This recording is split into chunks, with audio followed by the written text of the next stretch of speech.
मराठी सुगम भारती इयत्ता 7वी, धडा क्रमांक 5, अरुणा असफ अली।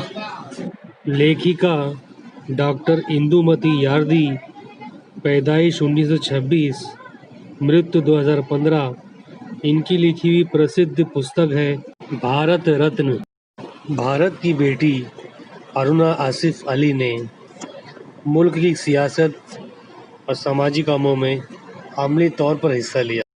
आज़ादी की तारीख में उन्हें क्रांति ज्वाला के नाम से पहचाना जाता है। उनके मुख्तलिफ कामों का तारुफ इस सबक में दिया गया है और ये सबक भारत रत्न इस किताब से लिया गया।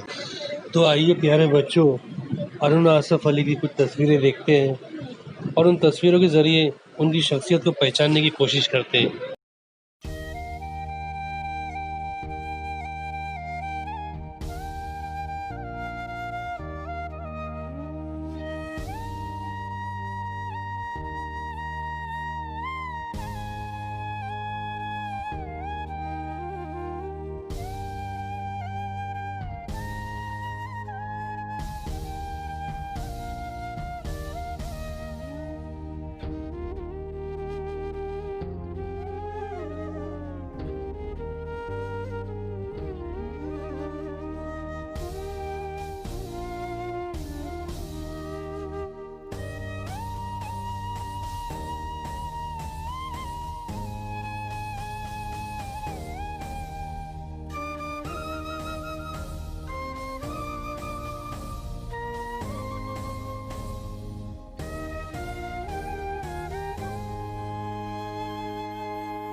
तो आइए बच्चों, हमारा आज का सबक शुरू करते हैं।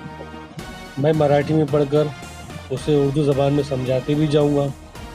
आप भी उसे ध्यान से सुने ताकि तुम्हें सबक भी समझ में आ जाए और मराठी के अल्फाजों और उनके मानी से रोशनास हो सको। अरुणा आसिफ अली यांनी वयाच्या 21व्या वर्षी स्वातंत्र्य संग्रामात उडी घेतली। अरुणा आसिफ अली उम्र के 21वें साल में आज़ादी की लड़ाई में शरीक हुई। त्यांनी देशाच्या स्वातंत्र्य प्राप्तीसाठी आपले उभे आयुष्य वेचले। उन्होंने मुल्क की आज़ादी की खातिर जिंदगी की शुरुआती उम्र दाव पर लगा दी। समाजाच्या उन्नतीसाठी अपार परिश्रम घेतले। समाज की तरक्की के लिए अनथक मेहनत की। भारत कन्या अरुणा आसिफ अली यांनी देशाच्या राजकारणात हिरिरीने भाग घेतला तर समाजकारणात पुढाकार घेऊन देशाची उत्तम सेवा केली। आणि भारत की बेटी अरुणा आसिफ अली ने कौमी सियासत में पुरजोश अंदाज से हिस्सा लिया। वहीं समाजी कामों में आगे बढ़कर मुल्क की बेहतरीन खिदमत अंजाम दी। भारतीय स्वातंत्र्य लढ्याच्या इतिहासात क्रांती ज्वाला म्हणून त्या ओळखल्या जातात। यानी भारत की आज़ादी की तारीख में वो क्रांति ज्वाला के नाम से जानी जाती हैं। त्यांचे कार्य विविधांगी असून त्यांच्या कामाचा आवाका प्रचंड होता। उनके काम मुख्तलिफ अक़साम के होते हुए भी काफ़ी मजबूत हुआ करते थे। कोणतेही काम तत्परतेने, निस्वार्थी वृत्तीने व निश्चयी बाण्याने पार पाडण्याची जबरदस्त ताकद त्यांच्या ठाई होती।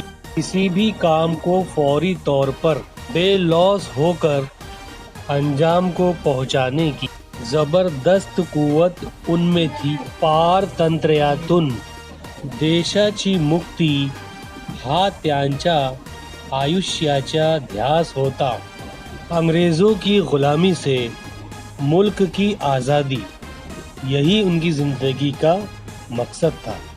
सन 1942च्या भारत छोडो आंदोलनात अरुणाबाईंनी महत्त्वाची भूमिका बजावली होती। 1942 के भारत छोड़ो आंदोलन में उन्होंने एक ख़ास रोल अदा किया था। 9 ऑगस्ट 1942 रोजी मुंबईतील गवालिया टँक येथे त्यांनी राष्ट्रध्वज फडकवला व नंतर भूमिगत होऊन स्वातंत्र्य लढ्यात सक्रिय राहिल्या। 9 अगस्त 1942 को मुंबई के गवालिया टैंक पर उन्होंने कौमी झंडा फहराया और बाद में खुफिया तौर पर रहकर आज़ादी की लड़ाई में अमली तौर पर शरीक रहीं।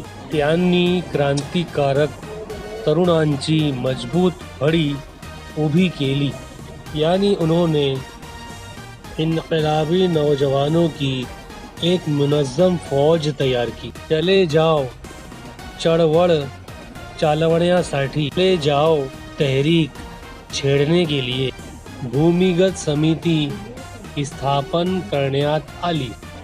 एक खुफिया तंजीम बनाई गई। जयप्रकाश नारायण, अच्युतराव पटवर्धन, राम मनोहर लोहिया व अरुणाबाई ही मंडळी होती। या मंडळीने भारतीय लोकांच्या मनात इंग्रज सरकाराविरुद्ध जबरदस्त विरोध निर्माण केला। इस तंजीम में जयप्रकाश नारायण, अच्युतराव पटवर्धन, राम मनोहर लोहिया और अरुणाबाई ये अरकान थे। इन लोगों ने अंग्रेज सरकार के खिलाफ भारतीयों के मन में ज़बरदस्त मुकाबले के जज्बात पैदा किए। अरुणाबाईंना पकडण्यासाठी इंग्रज सरकारने बख्शीस जाहिर केले होते। अरुणाबाई को पकड़ने के लिए अंग्रेज़ी हुकूमत ने इनाम का ऐलान किया था। पोलिसांच्या ससेमिरा चुकवत त्यांनी क्रांतीचा संदेश सर्वदूर पसरवला।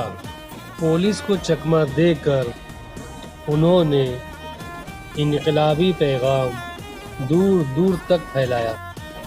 देशाच्या स्वातंत्र्यासाठी त्यांनी अनेक वेळा तुरुंगवास भोगला, यानी मुल्क की आज़ादी के लिए उन्होंने कई बार जेल की सज़ा काटी। अनेकांच्या प्रयत्नामुळे 15 ऑगस्ट 1947 साली आपला देश स्वतंत्र झाला।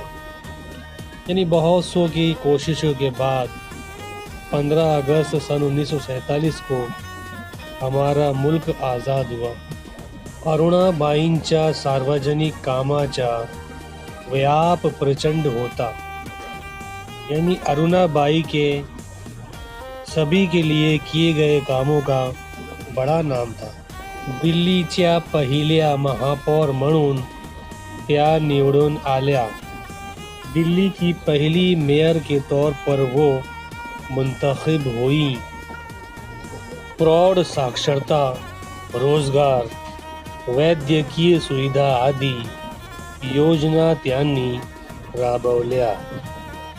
यानी उन्होंने तालीमी बालगा, रोजगार, तिब्बी सहूलतें ये तमाम मंसूबे पूरे किए। यांच्या समाजवाद, लोकशाही व धर्मनिरपेक्षता या तत्वांवर विश्वास होता। यानी उनका समाजवादी, गैर मजहबी, अवामी जमहूरिया पर यकीन था। दिल्लीच्या गिरणी कामगारांना न्याय मिळवून देण्यासाठी व मजदूर युनियनला बळकटी आणण्यासाठी अरुणाबाईंनी पुढाकार घेतला। दिल्ली के कपड़ा लूम मजदूरों को इंसाफ दिलाने के लिए और मजदूर यूनियन को ताकत फराहम करने के लिए उन्होंने कदम आगे बढ़ाए। तुरुंगातील कैद्यांचे प्रश्न, तुरुंग सुधारणा अशा बाबींकडेही त्यांनी लक्ष पुरवले। जेल के कैदियों के मसाइल हल करना, जेलों को सुधारना इन बातों की तरफ भी उन्होंने तवज्जो दी। प्रत्यक्ष देश कार्य करत असताना त्यांनी कसल्याच गौरवाची अपेक्षा ठेवली नाही. भविष्यात भारतीयांनी मला देशभक्त म्हणून ओळखले तरी पुरेसे आहे, अशी त्यांची भावना होती. अमली तौर पर काम करते हुए भी उन्होंने कभी किसी तरह की फ़ख्र या तारीफ़ की उम्मीद नहीं रखी. मुस्तकबिल में भारतीय लोग मुझे सच्ची देशभक्त के तौर पर पहचाने, यही मेरे लिए बहुत है, ऐसी उनकी ख्वाहिश थी.